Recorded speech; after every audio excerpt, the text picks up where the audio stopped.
आनंदे दत्तात्रे देवदेव श्री सर्वज्ञदासोपंत स्वामी महाराज की जय।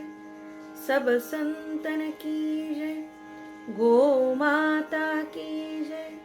भारत माता की जय। सद्गुरु आनंद स्वामी महाराज की जय।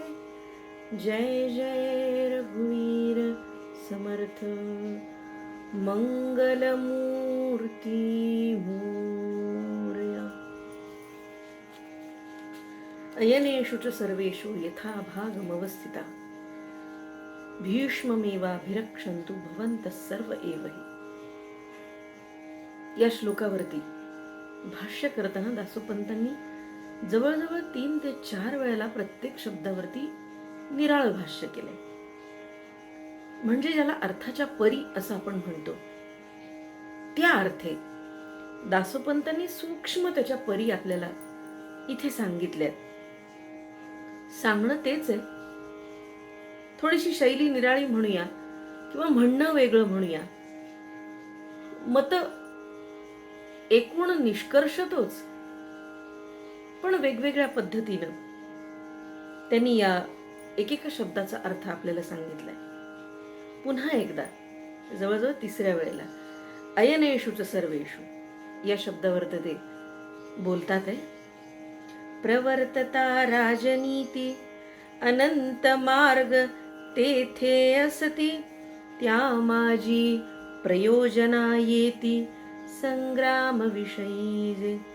आपुलाले सुजाणपणे जो मार्गू आश्रईला जेणे, संग्रामी रिघु निघु जाणे यया हेतू. तोचे यया ते सोपानू तेणेची साधे प्रयोजनू. यया लागी दुर्योधनू ऐसे बोले. संग्रामी जयो पावणे नीती मार्ग ऐसिया कारणे. ते सर्वही मार्ग जाणे तयाचा ठाई. या ठिकाणी एकत्र झालेले हे जे सगळे राजे आहेत ते निरनिराळ्या हेतूने एकत्र आलेले आहेत. कौरवांच्या प्रेमाखातर, दुर्योधनाच्या प्रेमाखातर, काही राजकीय हेतूनी. प्रवर्तता राजनीती अनंत मार्ग तेथे असती, त्या माझी प्रयोजना येती संग्राम विषयी. युद्धासाठी म्हणून जे आलेले लोक आहेत, योद्धे आहेत, राजे आहेत, ते अनंत विध अशा हेतूनी इथं प्रवर्तित झालेले आहेत, प्रवृत्त झालेले आहेत युद्धाला. आणि त्यांच्या प्रत्येकाच्या मनामध्ये वेगळं प्रयोजन आहे. स्वार्थ असेल, निस्वार्थ असेल, हेतू काय असेल तर तो निरनिराळा आहे. आणि म्हणून अयनेषु च सर्वेषु सगळेजण इथे जे जमलेले आहेत युद्धासाठी, रिघु निघू जाणे यया हेतू. युद्धाला म्हणून आलेले सगळे राजे त्यांच्या मनामध्ये त्यांनी सुजाणपणे युद्धासाठी प्रवृत्त झालेले आणि त्यांना लढण्याचा सोपान मार्ग स्वीकारलेले हे सगळे राजे संग्रामी इथं प्रवृत्त झालेले आहेत. आणि ज्याचे त्याचे मार्ग स्वीकारून ते इथं आलेले आहेत. यथा भाग मवस्थिताः या शब्दावरती ते पुन्हा भाष्य करतायत. निज योग्यते अनुसार आपुलाले सैन्येसी समग्र भूमीन सोडित वीर उभे असता.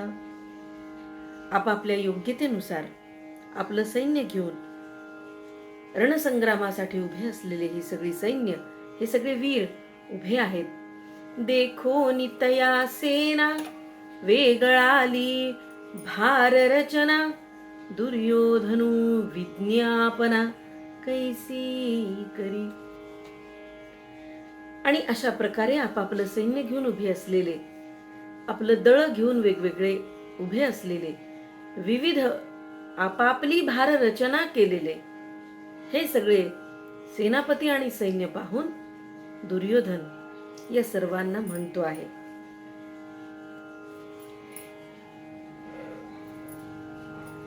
भवन्तः सर्व एव हि तुम्ही नीती मार्ग जाणती आणि अपार सैन्यवंती, एक करावे प्रस्तुती सांगिजे लजे. आणि या सगळ्यांना बघून दुर्योधन असं म्हणतो की आपण सगळे युद्धनीती जाणणारे आहात, आपापल्या नीतीमध्ये युद्ध कौशल्यामध्ये प्रवीण आहात, अपार सेना घेऊन अपार सैन्यवरती असे घेऊन उभे आहात. आणि म्हणून माझी एक प्रस्तुती आपणासमोर मी ठेवतोय, माझं म्हणणं आपल्याला मी सांगतोय, मी जे सांगेल ते आपण करावं. आणि पुढे भीष्ममेवाभिरक्षन्तु या शब्दावरती पुन्हा दुर्योधन बोलायला लागलाय.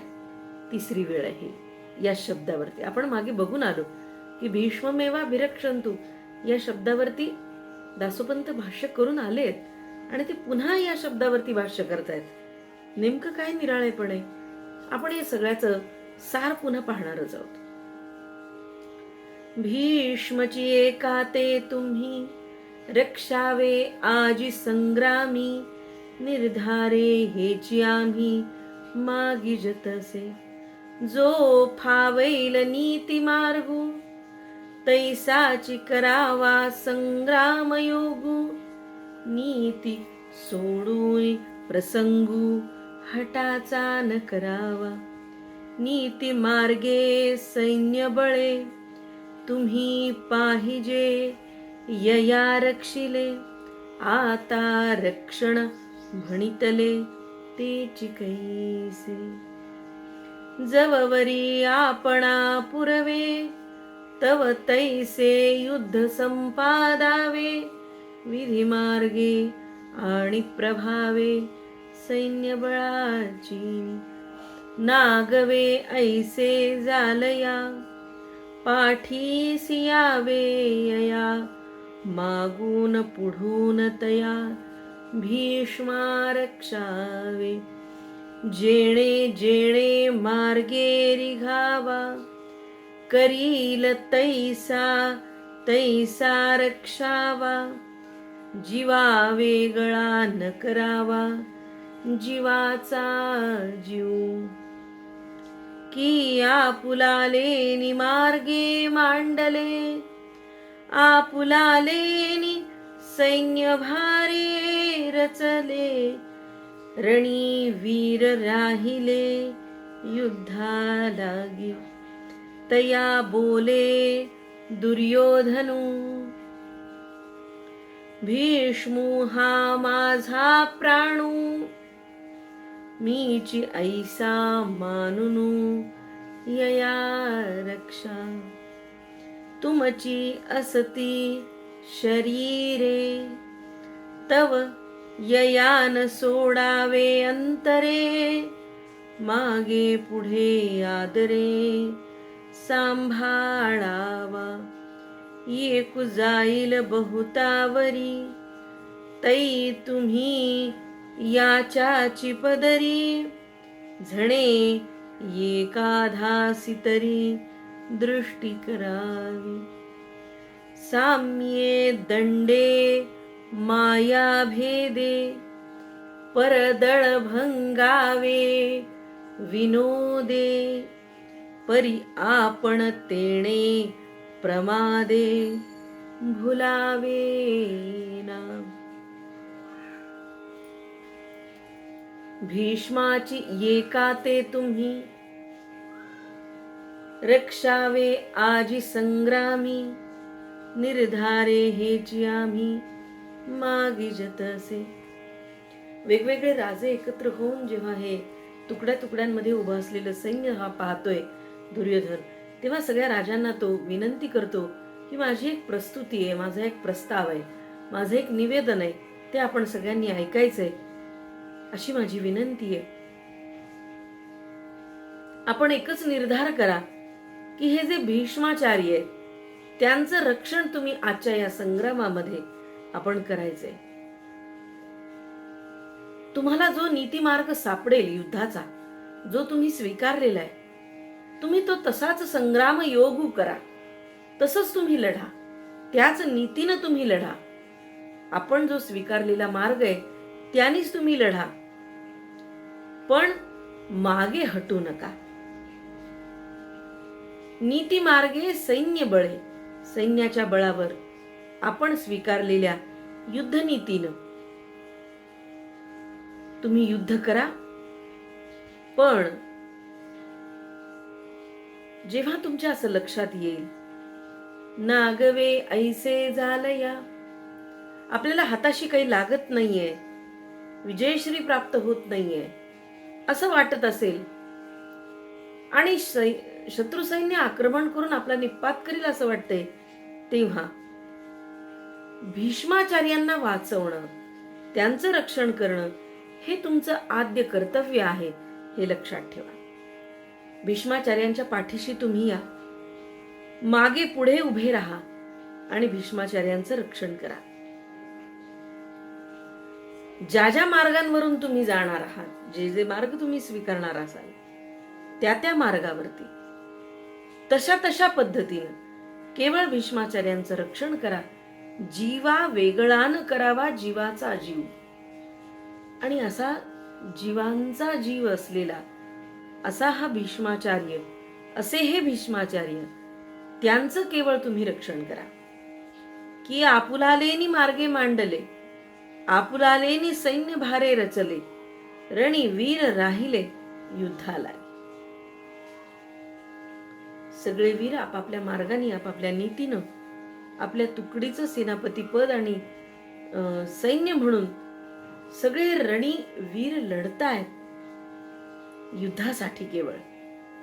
आणि या सगळ्या लढणाऱ्या योद्ध्यांना दुर्योधन म्हणतो, तया बोले दुर्योधनु, भीष्मू हा माझा प्राणू. भीष्माचार्य, भीष्म प्रत्यक्ष माझे प्राण आहेत.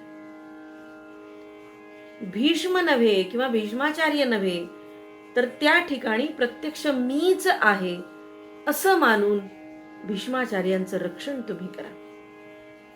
तुमची असती शरीरे, तव ययान सोडावे अंतरे.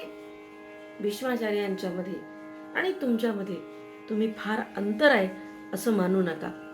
आता हे दोन्ही अर्थानं अंतर आहे बरं का, म्हणजे भौतिक अर्थानं सुद्धा त्यांच्यामध्ये तुम्ही अंतर ठेवू नका, त्यांच्या जवळ राहा. आणि स्वतःचं तुमचं शरीर आणि भीष्माचार्य हे वेगळे मानू नका, त्यात अंतर आहे असं तुम्ही मानू नका. तई तुम्ही याच्याची पदरी, ये कुजाईल बहुतावरी. तई तुम्ही याच्याची पदरी, झणे एकाधासी तरी दृष्टी करावी. एखादा चालून जाईल, चालून येईल, तुमच्यावरती कोणी चालून येईल, पण तुम्ही हे लक्षात ठेवा की तई तुम्ही याच्याची पदरी, तुम्ही मात्र भीष्माचार्यांच्याच पदरी, त्यांच्याच जवळ, त्यांच्याच रक्षणासाठी थांबायचं आहे. झणे एकाधासी तरी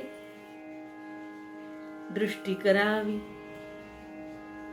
भीष्माचार्यांचं रक्षण करणं इतकंच तुमचं आद्य कर्तव्य आहे. या क्षणी तुम्ही इतकंच लक्षात ठेवा. आणि शत्रुदळाला, परदळाला कसं नामोहरम करता येईल, त्याच्यामध्ये साम, दंड, भेद या सगळ्या मार्गांनी परदळाचा भंग कसा करता येईल, शत्रू सैन्याचा भेद कसा करता येईल. साम्ये दंडे माया भेदे, परदळ भंगावे विनोदे. या कुठल्याही एकाचा अवलंब करून, कुठल्याही मार्गाचा अवलंब करून शत्रूचं सैन्य भंग पावण्यासाठी तुम्ही प्रयत्नशील असलं पाहिजे. ते भंगावं यासाठी तुम्ही यापैकी कुठलाही युद्धनीतीचा मार्ग अवलंबा, पण तरी आपण तेणे प्रमादे भुलावेना. या शत्रू सैन्याच्या मध्ये भेद करत असताना, भेद पाडत असताना, फूट पाडत असताना, भंग पावायसाठी प्रयत्न करत असताना, हे सगळं प्रयोग, या सगळ्या क्रिया शत्रूंवरती करायच्या आहेत. साम्य, भेद, दंड, विनोद, माया, या सगळ्यांचा वापर तुम्ही करायचा आहे. पण आपण तेणे प्रमादे भुलावेना. आपण स्वतः मात्र या अशा प्रकारच्या कुठल्याही प्रलोभनाला, कुठल्याही युद्ध नीतीला, मायेला, खोट्या नीतीला, विनोदाला भुलायचं नाहीये. तुम्ही फक्त शत्रुदळातले सैनिक, सेनापती यांच्यावरती हे प्रयोग करायचे.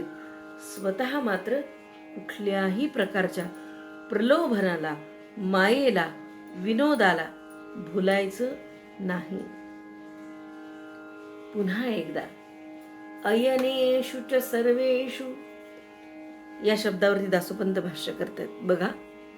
अथवा दळाची केली रचना, जाणोनी लोकांची धारणा, जे जे कार्याची सूचना, ते ते मार्गी करा, ते ते मार्ग.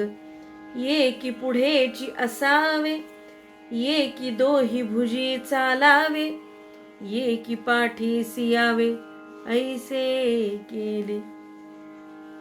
दोही पार्श्वी काठी कर, मध्ये मध्ये कांबी कर, कांबिकार. आडवे तिडवे वीर, येती कैसे. अयनेषु च सर्वेषु, सगळ्यांना एकत्रित पुन्हा दळांच्या या रचनांकडे पुन्हा बघून दुर्योधन असं म्हणतोय मनाशी. लोकांची अशी धारणा आहे की दळांची ही रचना केलेली आहे, परंतु या कार्यामध्ये माझी एक सूचना आहे की आपण जे जे मार्ग तुम्ही अवलंबलेत, पुन्हा तेच की ते तुम्ही स्वीकारा. पण एक गोष्ट लक्षात ठेवा, ये की पुढेचे असावे, भीष्माचार्यांच्या पुढे एकानी असलं पाहिजे.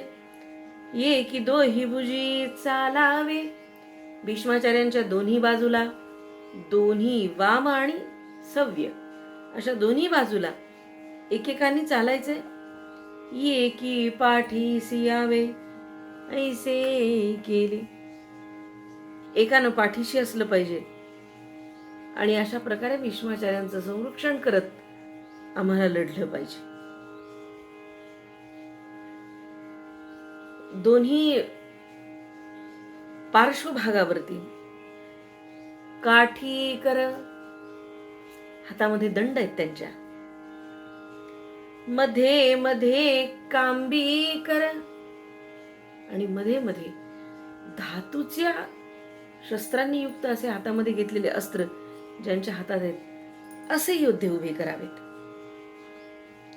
आडवे तिडवे वीर, येती कैसे. कुठूनही शत्रूचा मारा होऊ शकतो, भीष्माचार्यांच्या अंगावरती वार होऊ शकतो, प्राणघातक असा हल्ला होऊ शकतो. तो उभा आडवा, मागून पुढून, आडवा तिडवा.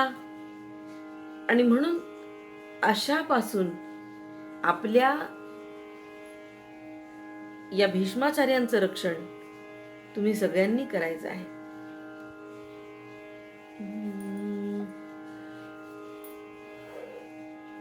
नियमलेनी नीती मार्गे, लोकी वर्तावे आज्ञा योगे, ते चिकी प्रसंगे मार्गे जाणावे.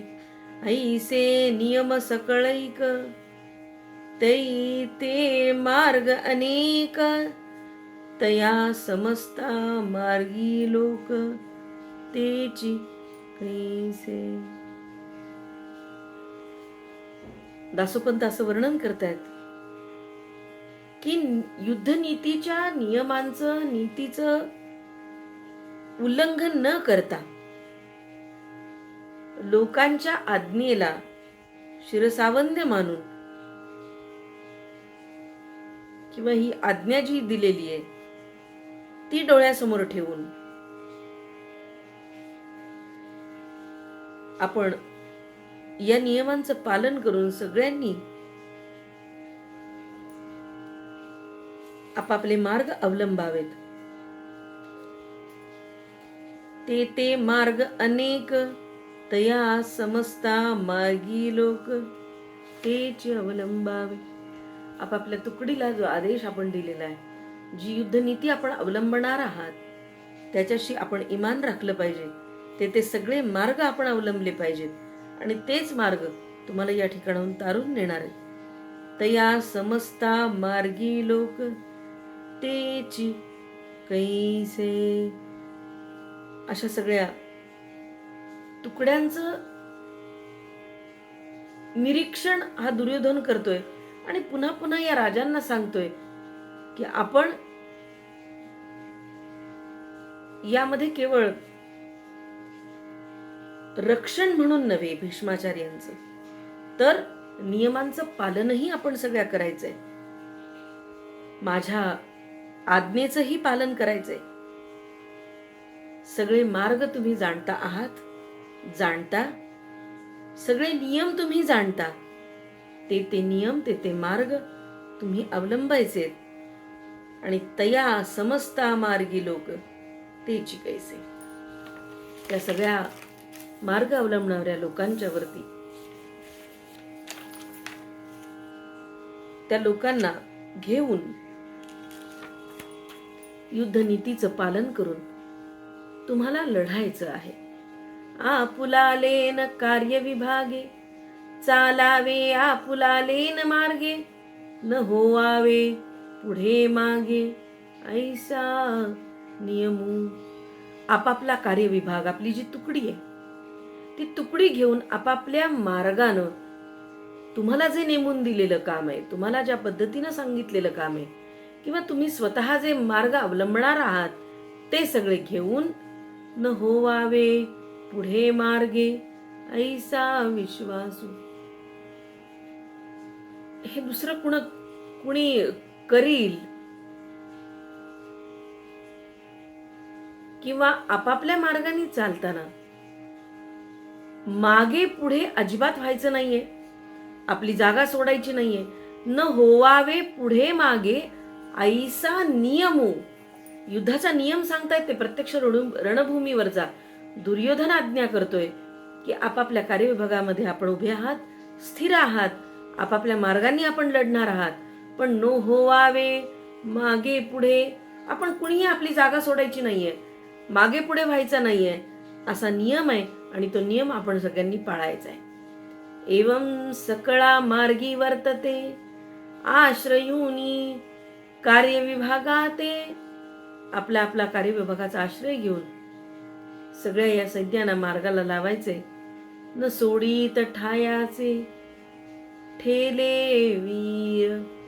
आणि अशा प्रकारे आपलं केवळ लक्ष काय आहे, आपलं प्रयोजन काय आहे याच्यावरती डोळा ठेवून तुम्ही या सगळ्या तुकड्यांना, सैनिकांना मार्गी लावायचंय, त्यांना मार्ग दाखवायचा आहे आणि त्या पद्धतीने सूचना तुम्ही करायच्या आहेत. भवन्तः सर्वैवहि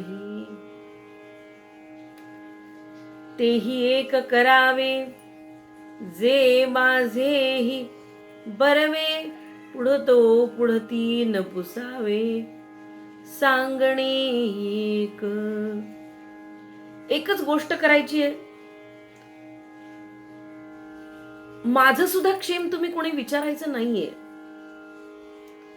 हा सेनापती आहे आणि म्हणूनच तो इतकं निक्षून सांगतोय दुर्योधन की पुढतो पुढती न पुसावे. वरचेवर युद्धामध्ये काय चाललंय, कोण जिंकलंय, कोण जिवंत आहे, कोणाचे प्राण गेलेत, कोण युद्धभूमीवर शिल्लक आहे, कोण अजून निकरानं लढा देतंय किंवा कोण मेलय आणि कोण जगलय, माझ्या सुद्धा बाबतीमध्ये अशा प्रकारची चौकशी वास्तपुस्त तुम्ही करायची नाहीये.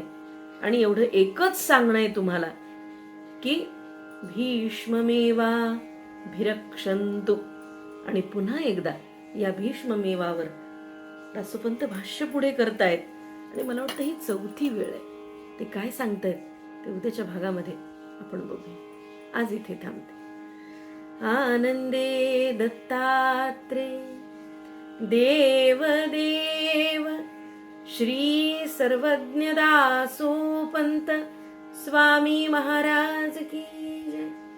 सब संतन की जय. गो माता की जय. भारत माता की जय. सद्गुरु आनंद स्वामी महाराज की जय. जय जय रघुवीर समर्थ मंगलमूर्ती मोरया.